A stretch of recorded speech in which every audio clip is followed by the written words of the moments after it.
देखो, जब भी आप कंपनी की बैलेंस शीट चेक कर रहे हो तो ये चेक करना बहुत ज़रूरी है कि कंपनी को शॉर्ट टर्म में अगर कभी किसी पैसे की ज़रूरत पड़ती है, कोई लोन है या ईएमआई है या कोई ब्याज देना है, तो ऐसे में कंपनी के पास इनफ कैश है कि वो शॉर्ट टर्म ऑब्लिगेशंस को मीट कर सके।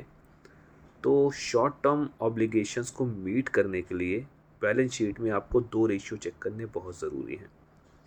पहला रेशियो तो होता है आपका करंट रेशियो। करंट रेशियो का मतलब है current asset divided by current liabilities.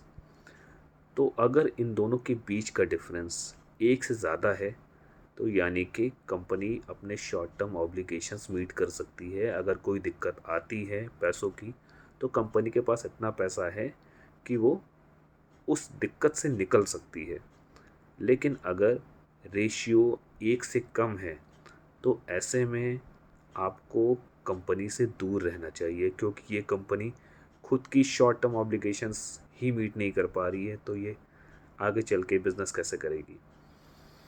इसके अलावा करंट रेशियो के अलावा एक और रेशियो होता है जो कि इससे भी ज़्यादा स्ट्रिक्ट होता है, जिसको कि एसिड टेस्ट भी बोलते हैं। इस रेशियो को बोलते हैं क्विक रेशियो।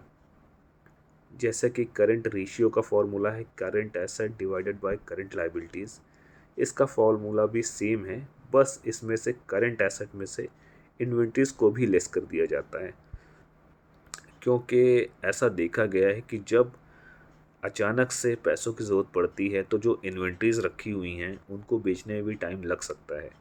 तो बेसिकली क्विक रेशियो आपको ये बताता है कि अगर हम इन्वेंट्री को भी निकाल दें करंट एसेट में से, उसके बाद कंपनी के पास कितना पैसा बचता है, क्या वो अपने ऑब्लिगेशंस को मैच कर सकती है, नहीं कर सकती है।